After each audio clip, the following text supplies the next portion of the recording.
चा दिवस, ज्यावेळी स्वराज्यावर एवढा मोठा वरवंटा चालून येत होता, शिवाजीला जिवंत किंवा मृत अवस्थेमध्ये आणायचा असा विडा दरबारामध्ये उचलला होता. इकडे जिजामातोश्रींना नमस्कार केला राजांनी आणि स्वराज्यामध्ये सगळी तयारी सुरू झाली मोहिमेची. सैन्यबळ कमी, शस्त्रबळ कमी आणि विजापूरच्या दरबारामध्ये बडी बेगम साहिबा दरबारातल्या सगळ्यांना उद्देशून सांगत होती, चांदीच्या तपकामध्ये एक विडा फिरत होता आणि तो विडा दरबारातल्या प्रत्येकाला उचलायला सांगत होती. शिवाजी राजाला जिवंत किंवा मृत अवस्थेमध्ये पकडून आणा, हा विडा ज्याला जमेल त्यांनी तो विडा उचलायचा.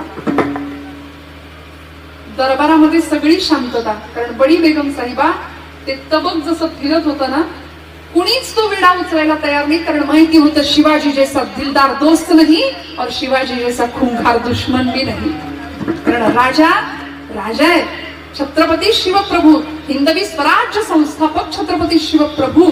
ताकद माहिती होती, कुणीच तो विडा उचलायला तयार नाही. आणि बडी बेगम साहिबा न राहून एक खोचक वाक्य बोलून गेली, क्या इस दरबार में कोई भी मर्द नहीं है. एवढं वाक्य ऐकलं आणि तळपायाची आग मस्तकात गेली. नाईलाजानी आतून घाबरलेला असताना सुद्धा तो उठला आणि तो उठल्याबरोबर त्याच्या जाजमाच्या हालचालीवरनं उठला. समजलं लोकांनी कोण आहे तो. हा मोठा धडधिप्पाड अशी शरीरयष्टी. आणि त्याच्या उठण्याबरोबर सगळ्या दरबारला कळालं, अफजल खान नावाचा तो क्रूर कर्मा चांदीच्या तपकातला विडा उचलला. पैजेचा विडा उचलून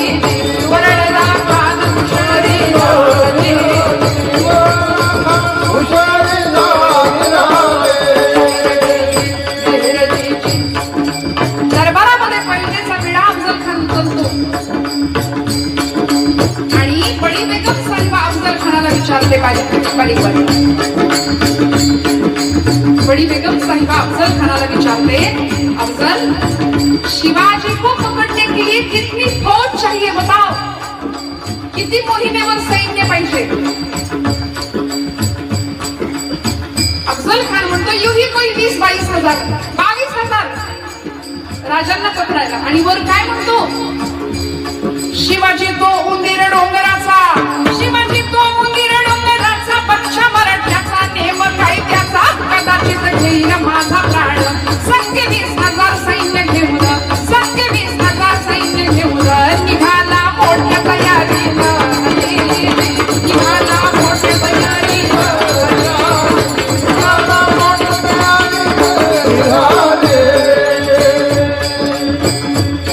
विजापूरहून अफजल खान स्वराज्यामध्ये यायला निघाला होता.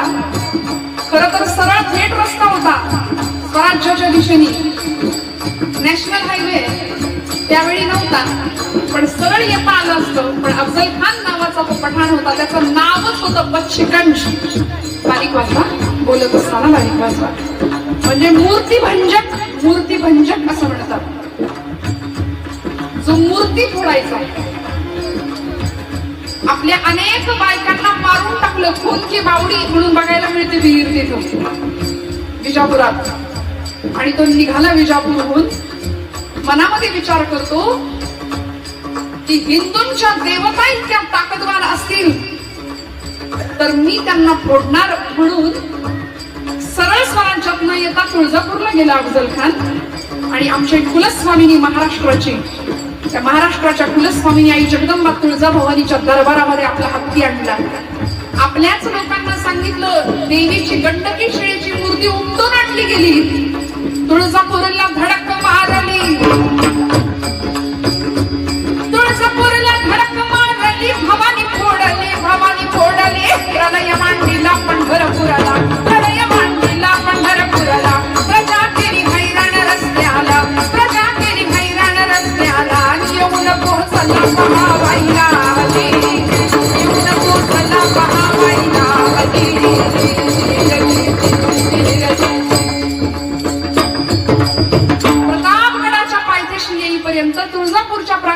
संग्रामामध्ये आई जगदंबेची भवानीची मूर्ती हातामध्ये घेतलेला तो अफजल खान खदा हास्य करतो आणि तो म्हणतो कि ये हिंदू की देवता इतनी तेज है तो हिंदू क्यों भेड़ बकरी जैसा जीते. म्हणून खाडकन मूर्ती खाली फेकून दिली आई जगदंबेची. ठिकऱ्या झाल्या मूर्तीच्या. जाती घेऊन माणसं बोलवली होती, भरडली, माती केली, सगळ्या प्रांगणात पसरली. आणि अफजल खान म्हणतो मैंने परमात्मा की मिट्टी बनाई है कोई मई का लाल जो मिट्टी से परमात्मा को फिर से पैदा कर सके. काय झालं असेल राजाचं, कल्पना करा. आजचा दिवस आहे तो. आज राजाने असा रणसंग्राम गाजवला होता प्रतापगडाच्या मातीमध्ये. काय झालं असेल कल्पना करा. राग आला नसेल, पण कृष्ण नीती माहिती होती. राग येत नाही असं नाही, कुठं रागवायचं ते कळत होतं. शिशुपालाचे 100 अपराध भरले आणि मग 101व्या अपराधाला सुदर्शन चक्र बाहेर निघालं होतं. त्यावेळी शिवाजी महाराजांनी पूर्ण तयारी केली मोहिमेची. पण सैन्यबळ कमी होतं, शस्त्रबळ कमी होतं. अफजल खानाने जगदंबेवर घण घातल्याची बातमी कळाली. एवढंच नाही, पंढरपूरला गेला. आपल्या निष्ठावंत वारकऱ्यांनी पांडुरंगाची मूर्ती चंद्रभागेच्या डोहात लपवून ठेवली, नाही हातात लागू दिली. अफजल खान स्वराज्याच्या दिशेने येत होता. अनेक मंदिरांना खणत्या पहारी लावत होता, अनेक देवळं उद्ध्वस्त करत होता, अनेक देवतांच्या मूर्ती फोडत होता. मूर्ती भंजकच होता. छत्रपती शिवाजी राजांनी आपल्या आईचा निरोप घेतला. सईबाई राजांच्या प्रथम पत्नी सौभाग्यवती सईबाई अत्यवस्थ होते, अंथरुणाला खिळलेले होते आणि 2 वर्षाचे शंभूराजे होते. संभाजी राजांकडे पाहिलं, डोक्यावरनं हात फिरवला आणि मोहिमेला जाताना सईबाईंनी सांगावं, राजे जिंकून या, पण आल्यानंतर मी तुम्हाला ओवाळायला नसेन कदाचित. खात्री होती. अत्यवस्थ होत्या सईबाई महाराणी साहेब. एकच सांगते म्हणाले, माझ्या शंभू बाळाला सांभाळा. का? कारण तुम्हाला तुमच्या आयुष्यामध्ये कुठल्याही कठोर बाबतीमध्ये काहीही निर्णय घेतला तरी सुद्धा तुम्हाला सांभाळायला तुमची आई आहे. माझ्या शंभू बाळाला आई नसेल, त्यामुळे त्याला सांभाळा, त्याच्या बाबतीत योग्य तो निर्णय घ्या. एवढा निरोप पोहोचवला आणि काही काळात राजे मोहिमेला निघून गेले. सईबाई स्वर्गवासी झाल्या. जाताना जिजाऊ मासाहेबांचा आशीर्वाद घेतला छत्रपतींनी. जिजाऊ मातोश्रींनी सांगितलं, राजा एक कागद आहे, त्या कागदावर सही कर बाळा. राजे म्हणाले, आईसाहेब काय आहे? तो कागद म्हणजे साधा सुद्धा कागद नव्हता, राजांचं मृत्यूपत्र तयार होतं. आणि मृत्यूपत्रावर आई किती कठोर होऊ शकते, जिजाऊ मातोश्री सारखी. ही माता जगाची माय का ठरली हो? कारण हे राज्य नसते शिवबाचे, हे राज्य देवधर्माचे, हा कित्ता सांगणारी ती माता होती. जिजाऊ मातोश्री म्हणाल्या, राजा या पत्रावर सही करा, कारण हे राज्य देवाचं आहे, हे राज्य धर्माचं आहे, हे राज्य देशाचं आहे, हे राज्य सगळ्या शिवभक्तांचं आहे. त्यामुळे उद्या तुमचं काही बरं वाईट झालं तर स्वराज्य थांबता कामा नाहीये, म्हणून मृत्यूपत्रावर सही करून जा. राजे सही करतात आणि निघतात. कान्होजी काका जेधे समोर येतात. 65 वर्षाचं वय आहे. राजा, अरे अफजल खानाचं पत्र आलंय बघ की. ते पत्र घेऊन कान्होजी काका समोर, आणि त्या पत्रातला मजकूर होता, अफजल खानाने पाठवलं होता की कान्होजी काका, तुम्ही बुजुर्ग आहात, जाणते आहात, आम्हाला येऊन मिळा, आम्ही तुम्हाला वतनदारी देतो, देशमुखी देतो, सगळं देतो, जमीन देतो, पण आम्हाला मिळा. राजा लेकाचा दम देतो, या नाही आला तर तुमचं सगळं आहे नाही ते जप्त करू म्हणून. शिवाजी राजे सांगतायत, काका सगळ्यांना माहिती ही मोहीम मी जिंकू शकेन किंवा नाही शंका आहे, कारण आपल्याकडे सैन्यबळ कमी आहे, शस्त्रसाठा कमी आहे. काका बरीचशी मंडळी निघून गेली, फोडली अफजल खानाने. फितुरीचा रोगच आहे या मातीला बऱ्याच वर्षांपासूनचा. घर भेदेल परक्यांना जाऊन मिळत होते ना, त्यामुळे काका तुमचं वतन जाईल. अहो बुडणाऱ्या जहाजामध्ये स्वतःहून आपलं बोचकं कोण आणून ठेवतं? ऐका माझं, तुम्ही गेलात तरी चालेल. खंडोजी खोपडे गेले की नाही? अरे एक खंड्या गेला म्हणून सगळं गेले का राजा? 6000 पोरं घेऊन आलोय तुझ्या दिमतीला, तू म्हणशील तिथं उभं राहतो. सैन्य घेऊन सांग. 65 वर्षाचे कान्होजी काका. काय त्याग होता, काय निष्ठा होती. आणि या प्रसंगामध्ये शिवाजी राजा समजावून सांगतायत, कान्होजी काका तुमचं वतन जाईल, ऐका माझं. कान्होजी काका देवघरात गेले, पळी पंचपात्र उचललं, हातामध्ये तुळशीपत्र घेतलं, पात्रातलं पाणी तुळशीपत्रावर आणि तुळशीपत्रासह हातावरचं पाणी राजांच्या पायावर सोडलं आणि म्हणले, वतन आणि जहागिरी इथं वाहिली या पायावर. काय व्हायचं ते होऊ दे राजा, काय व्हायचं ते होऊ दे. कडकडून मिठी मारली, आलिंगन दिलं. जिगरबाज सहकारी, जीवाला जीव देणारा सय्यद बंड, तो सय्यद बंडा त्याला मारणारा, होता जीवा म्हणून वाचला शिवा, ही म्हण सार्थ होणार आमचा शिवा महाला असू देत. ही सगळी जीवाला जीव देणारी माणसं राजांच्या सोबत, आणि त्याचा परिणाम असा झाला, प्रतापगडाच्या पायथ्याशी या अफजल खान नावाच्या क्रूर कर्म्याचा कोथळा बाहेर काढण्यात राजांना यश मिळालं. तो आजचा दिवस शिवप्रताप विठ्ठल.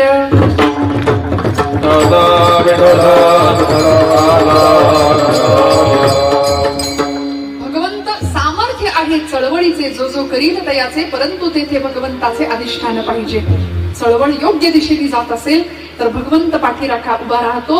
हर हर महादेव हा सैन्याचा जागर होता छत्रपतींचा. म्हणून महाराज म्हणले, निर्वाणी गोविंद असे मागे पुढे, काहीच साकडे पडू नेली ज्ञानेश्वरा. मावली ज्ञानराज मावली ज्ञानेश्वर मावली ज्ञानेश्वर मावली ज्ञानराज मावली ज्ञानेश्वर मावली.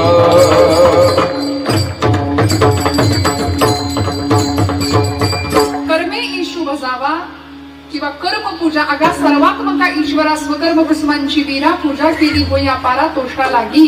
यद्यत कर्म करू मी तत्तदखिलम शंभो तवाराधनम. कर्म देवाच्या चरणावर व्हायचं, सत्य कर्माला सहाय्यभूत व्हायचं, हे संतांचं तत्वज्ञान आहे. महाराज म्हणले, मी सांगतो माझ्या ज्ञानोबा माऊलींनी सुद्धा सांगितलंय, तया सत्कर्मी रती वाढवो, भूता परस्परे पडो, मैत्र जीवांचे. हातून घडावं ते सत्कर्मच घडावं, चांगलंच कर्म घडावं, आणि ते कर्म भगवंताच्या चरणावर समर्पित करावं. असं जर कर्म आम्ही केलं नाही तर तुकोबराय म्हणतात, घातली या भयी नरका जाणे शेवट. कधीच कुणाचा मत्सर नाही, कुणाविषयी द्वेष नाही, कुणाविषयी ईर्ष्या नाही, कुणाचा कसलाच अडसर नाही जीवनामध्ये. सरळ मार्गाने चालणार असतो ना तो भक्त आहे. जो देहाबद्दल उदास असतो तो भक्त आहे. देहाबद्दल उदास म्हणजे निष्क्रिय नाही, रड्या नाही, कायम रडतय, कायम उदास असं नाही. संतांनी कर्तृत्ववाद कधीच नाकारला नाही. अहो, कर्तृत्व शून्यतेला उलट नाकारलं. ज्यावेळी कर्तृत्वहीन झाला, कर्तव्य प्रवृत्त होण्याऐवजी कर्तव्य विन्मुख झाला अर्जुन, त्यावेळी भगवंत म्हणतात, अर्जुना उठ, उचल ते धनुष्य आणि सिद्ध कर तुझा क्षत्रियत्व. हतो वा प्राप्स्यसि स्वर्गम जितवा वा भोक्षसे महिम. रणांगणावर धारातीर्थी पडलास तर स्वर्गात जाशील, जिंकलास तर राज्य तुझं आहे धरणीचं लक्षात ठेव. तस्मात हे कौंतेय उत्तिष्ठ, उठ आता आणि युद्धाय कृत निश्चय. भक्त कुणाला म्हटले, आपल्याकडे कार्तिक मास समाप्त झाला नुकताच, ठीक आहे, कार्तिक मासाची समाप्ती झाली, काकडा सगळ्यांनी म्हटला. या काकड्यामध्ये आपल्या सगळ्यांना लक्षात आलं, संतांनी देवाला उठवलं, संतांनी समाजाला उठवलं, संतांनी स्वतःला आत्मजागृत अवस्थेला नेलं. आणि काय केलं? उपनिषदांचा संदेश आहे, उत्तिष्ठत जागृत. उठा आणि काय करा? जागे व्हा. उठा आणि जागे व्हा. आता आपण मला सांगा, आपण आधी उठतो का आधी जागे होतो? तुम्ही जागे आहे ना? आपण आधी उठतो की आधी जागे होतो? झोपेतनं आधी जागे होतो की आधी उठतो? आधी जागे होतो, मग उठतो. पण उपनिषदकार आमचे पूर्वसुरी तत्वज्ञान काय सांगतं? उत्तिष्ठत जाग्रत प्राप्य बरान निबोधत. उठा आणि जागे व्हा. जागे होऊन आपण उठतो, पण आपली संस्कृती झोपेतनं उठवणाऱ्याला किंवा उठणाऱ्याला संदेश नाही देत आहे. उठलेल्याला जाग करणारी आपली संस्कृती आहे. उत्तिष्ठत जागृत, उठा जागे भारी आता, स्मरण करा पंढरीनाथा, आम्ही करणी ठेवा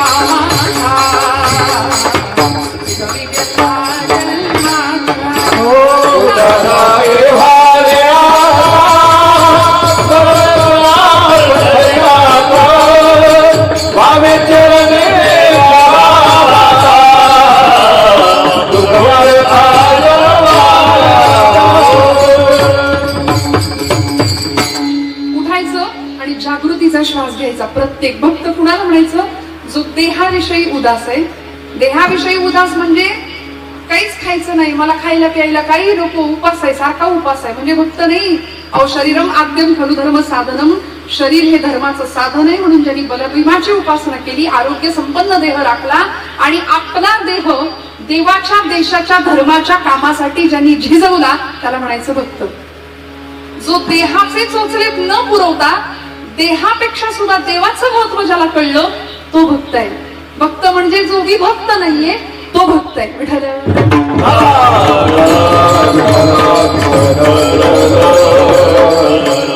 सर्वाभूती परमेश्वराला जो पाहतो तो भक्त आहे. हे तो समस्त हि श्री वासुदेवो ऐसा प्रतिती रसाचा ओतला भावो आणि भक्ता माझी रावो ज्ञानी तोची. तो ज्ञानी भक्त आहे. रावो म्हणजे तो भक्तांचा सुद्धा राजा आहे. कोण? जो सगळीकडे परमेश्वराला पाहतो. भक्त ऐसे जाणा जे देही उदास. बरं, असा भक्त बघायला गेला तर दिसणार नाही. भगवी कपडे, रुद्राक्षांच्या माळा, भस्माचे पट्टे असे भक्त बरोबर दिसत नाहीत. ज्याच्या गळ्यामध्ये तुळशीची माळ आहे त्या माळेबरोबर पथ्य सुद्धा सांभाळावी लागतात. आणि ती पथ्य काय आहे? कुठली पथ्य? गळा माळ शोभे आत्मरूप शांती भक्तिभाव दोन्ही धरू ताळ हाती. टिळा विरक्तीचा कपाळास न्यारो आम्ही विठ्ठलाच्या भजनात धारो. एक तारी संगे एक रूप झालो. ती पथ्य आली. नाहीतर याच्या अंगावर वाचकन त्याच्या अंगावर वाचकन ओरडणं. भगवंतांनी जीभ दिली म्हणून दिवसभर दुसऱ्याची निंदा करण्यामध्ये ती जीभ नाचवणं याला भक्त नाही म्हणायचं. वाचे बरोबर कवित्व कवित्वी रसकत्व रसिकत्वी परतत्व स्पर्शू जैसा असं जर ज्ञानोबरायांचं म्हणणं असेल साच आणि मवाळ वितुले आणि रसाळ शब्द जैसे कल्लोळ अमृताचे त्याला म्हणायचं भक्त. भक्त ऐसे जाणा जे देही उदास. देहापेक्षा देवाचं ज्याला महत्व कळलं तो भक्त आहे. म्हणून कुठल्याही अवस्थेमध्ये जो समतोल जीवन राखतो त्याला म्हणायचं भक्त. सुख दुःखे समे कृत्वा लाभालाभो जया जयो ही अवस्था ज्याची आहे त्याला म्हणायचं भक्त. सुखाने हुरळून जात नाही, दुःखानं खचून जात नाही. प्रभू रामचंद्रांच्या जीवनाकडे आपण जर पाहिलं तर रामांना दशरथ राजांचा निरोप होता, रामराया उद्या राज्याभिषेक करायचंय, गादीवर बसायचंय अयोध्येच्या, म्हणून हुरळून नाचायला नाही लागले.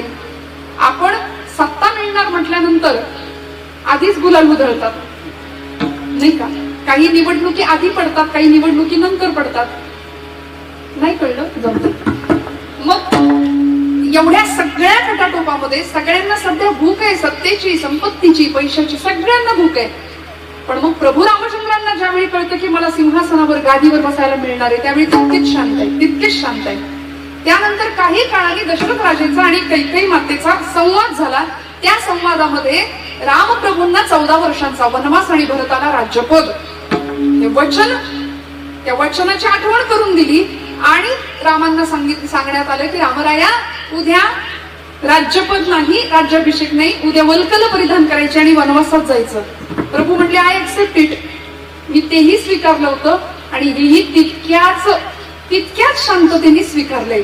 मग तिथं दुःखाचा उद्रेकही नाही केला आणि सुखाचाही एक्साइटमेंट, सुखाची उद्रेक नाही अवस्था दाखवली. याला म्हणतात देही उदास असणं. कुठल्याही परिस्थितीमध्ये जीवनाचा बॅलन्स ठेवणं याला म्हणतात देही उदास असणं. प्रशांतात्मा जितेंद्रिय ही अवस्था गीतेनी या देही उदास असलेल्या भक्ताची लक्षणं सांगितली आहेत. मय्यर्पित मनोबुद्धी योमत भक्त समे प्रिया. जो मन बुद्धी सगळं मला अर्पण करतो तो भक्त आहे. ज्ञानेंद्रिय, कर्मेंद्रिय, मन आणि बुद्धी अशी सगळीच इंद्रिय भगवंताच्या चरणावर जो समर्पित करतो तो भक्त आहे. देहाबद्दल जो उदास आहे तो भक्त आहे. आणि मग गेले आशा पाश निवारुनी. विषयांचा, आशेचा सगळा पाश पूर्णपणे बाजूला सारला. सध्या आम्ही सगळी मंडळी विषयात गुंतलोय ना, म्हणून संतांना हे कानी कपाळी ओरडून सांगायला लागलं. तुम्ही जर स्वतःला आध्यात्मिक म्हणून घेत असाल, तुम्ही जर स्वतःला भक्त म्हणून घेत असाल तर सावध राहा. कारण तुम्ही स्वतःला जर भक्त म्हणत असाल तर तुमचा आशेचा पाश आधी सुटला आहे का याचा विचार करूया. परवा एक आजोबा भेटले. म्हटलं कसं काय चाललंय, बरं आहे का? बाबा 70 ओलांडलेली पण चिंता दिसली. 7 पिढ्या बसून खातील एवढं कमवून ठेवलंय, प्रचंड संपत्ती आहे, पण तरी सुद्धा चेहरा पडलेला दिसला. म्हटलं बाबा काय झालंय? म्हणाले अगं म्हटलं 7 पिढ्या बसून खातील एवढं तुमच्याकडे तुम्ही कमवून ठेवले तरी चेहरा का पडलाय? ते म्हणले अगं तुझं सगळं बरोबर आहे, पण 8वी पिढी काय खाईल याची चिंता लागली बघ मला. मनुष्य चिंता करता करता करता चितेच्या जवळ जातो, पण चिंतेऐवजी चैतन्याचं चिंतन केलं तर चैतन्यापर्यंत पोहोचतो. विठ्ठल विठ्ठल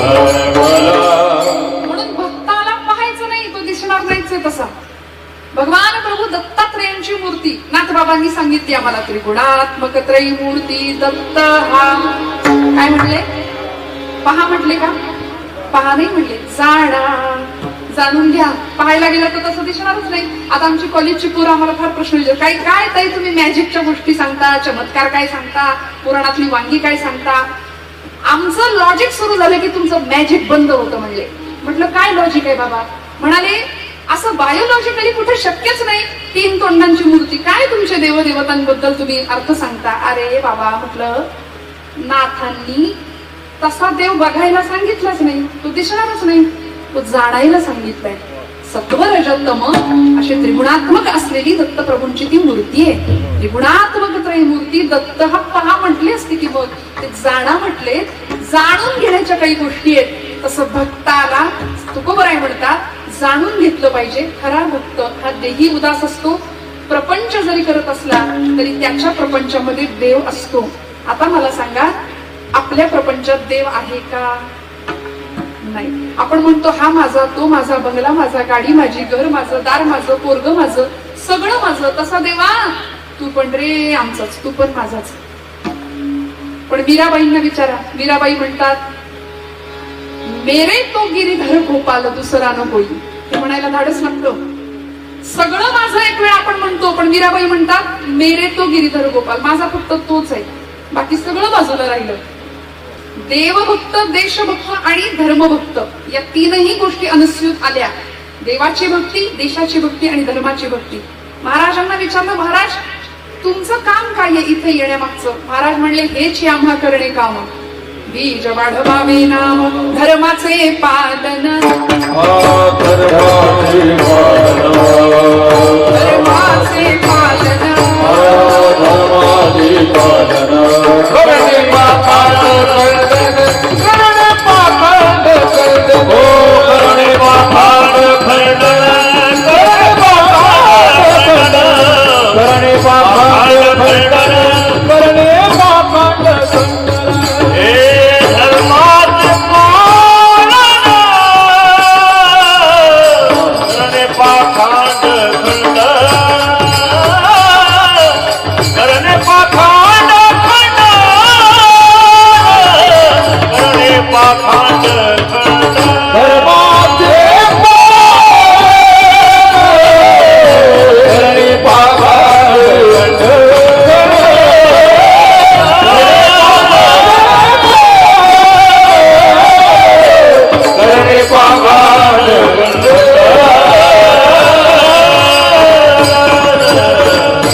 ज्यांचं जीवन फुलतं त्याला म्हणायचं भक्त.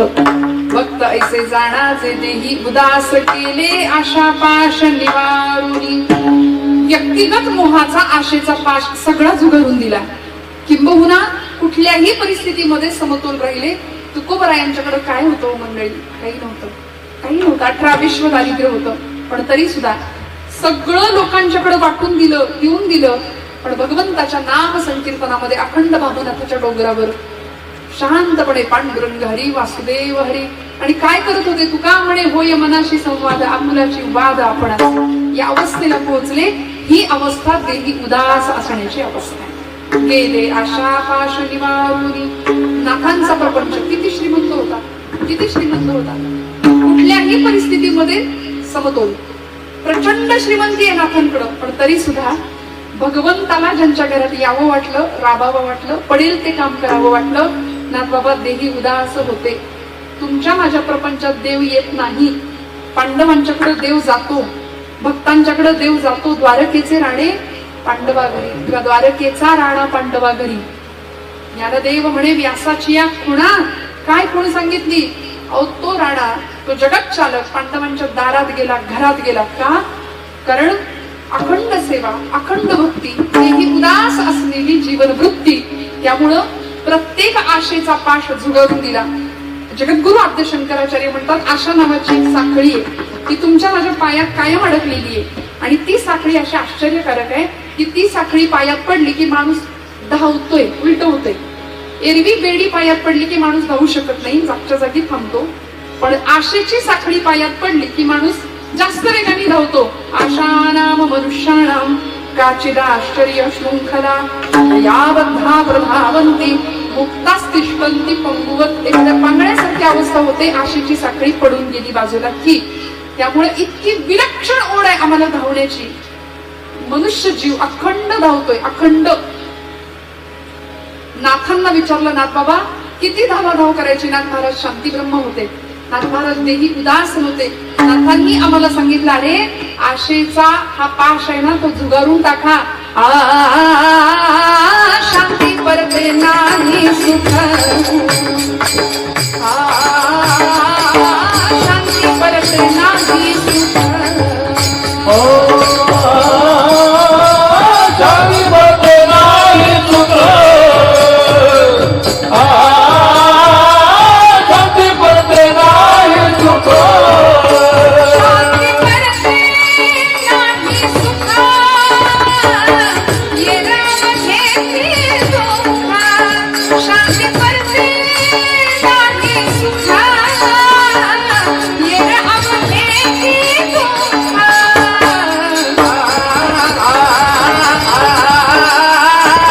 म्हणोनी शांती धरा, म्हणोनी शांती धरा. शांती परते नाही सुख, निरावयेची दुःख. शांती परते नाही सुख, निरावयेची दुःख.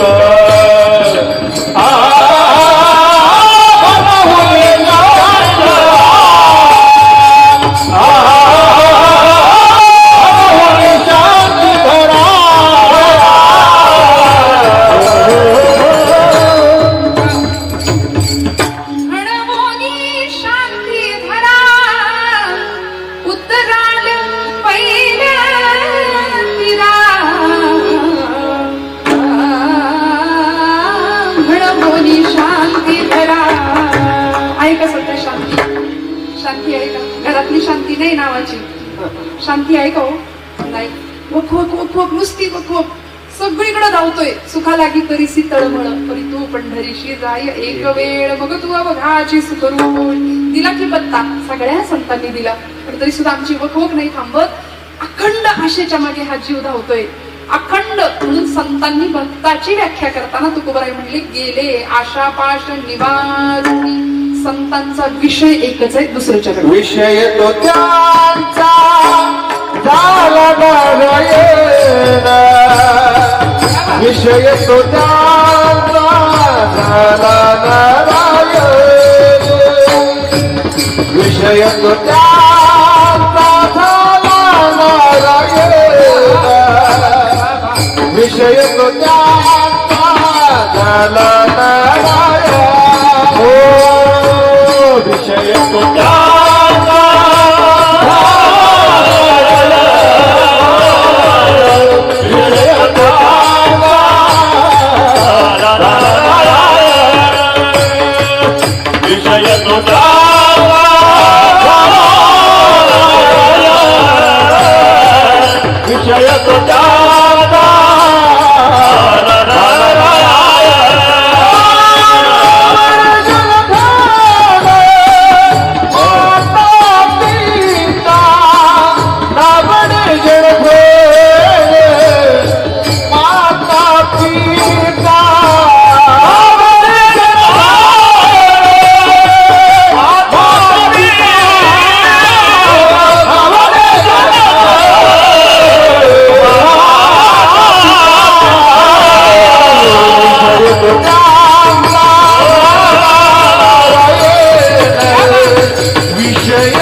नारायण. वारकरी संप्रदायामध्ये अभंगाचं दुसरं चरण ध्रुवपद असतं. क्लासिकल मंडळी पहिलं चरण वारंवार घेत राहतात, पण संप्रदायाचा नियम दुसरं चरण हे ध्रुवपद आहे. ध्रुव म्हणजे आढळ पद आहे. अत्यंत महत्वाचं अभंगाचं सगळं सार या चरणात. अतिशय गोड चाल, कळसाची चाल या चरणाला लावली महाराज रामकृष्ण हरी. धन्यवाद. विषय तो त्यांचा झाला नारायण नावडे जनधन माता पिता. भक्ताचा विषय काय असतो महाराजांनी सांगितला, नारायण. आणि कळलं तर बघा, भक्ताचा विषय नारायण आणि आपला विषय नारायण. विठ्ठल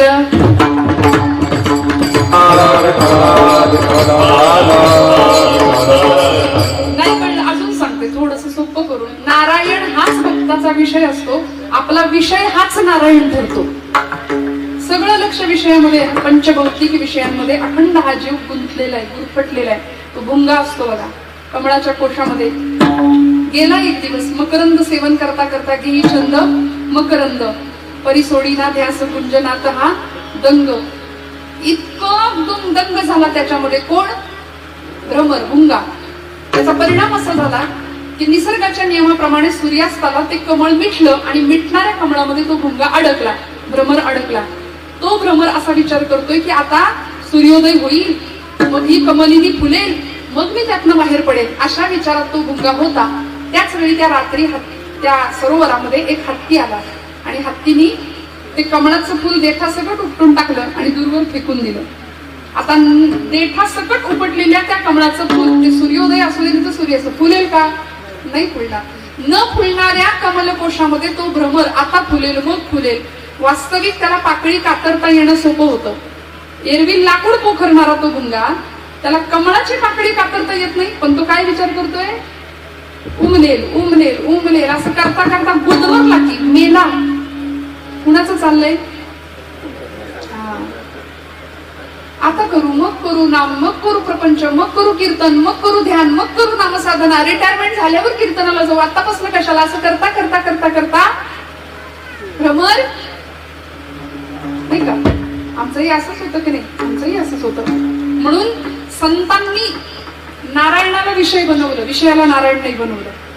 कारण माहिती होतं तोची विश्वंभर विश्वाचा आधार, तोची विश्वंभर विश्वाचा आधार. दैन्य दूर नारायण, करी दैन्य दूर नारायण, तोची विश्वंभर विश्वाचा आधार, तोची विश्वंभर विश्वाचा आधार. सगळं दैन्य दूर करणारा तो नारायण आहे, भगवंत आहे. म्हणून विषय तो त्यांचा झाला नारायण नावडी जन धन माता पिता. काय काय नाही आवडत बघा. लोकसंग्रह नाही, धन संपत्ती नाही, माता पिता. भक्ताला माता पिता आवडत नाही असा अर्थ नाही घ्यायचा. उलट माता विठ्ठल पिता विठ्ठल. नामदेव महाराजांना विचारलं, महाराज आम्हाला जर पंढरपूरला यायला नाही जमलं तर आम्ही विठ्ठलाला बघायचं कुठं? नामदेव महाराज म्हणतात, तुमच्या घरामध्ये 2 सोन्याचे खांब आहेत, एक आई आणि एक बाप आहे. त्यांच्या चरणस्पर्शामध्ये पांडुरंग दिसेल. माता विठ्ठल पिता विठ्ठल बंधू विठ्ठल गोत्र विठ्ठल तीर्थ विठ्ठल क्षेत्र विठ्ठल. भगवंत तिथं आहे. त्यामुळे माता नावडे पिता नावडे असं महाराजांना म्हणायचं नाहीये. भगवत भक्तीमध्ये आड येणारे माता पिता नावडे. विठ्ठल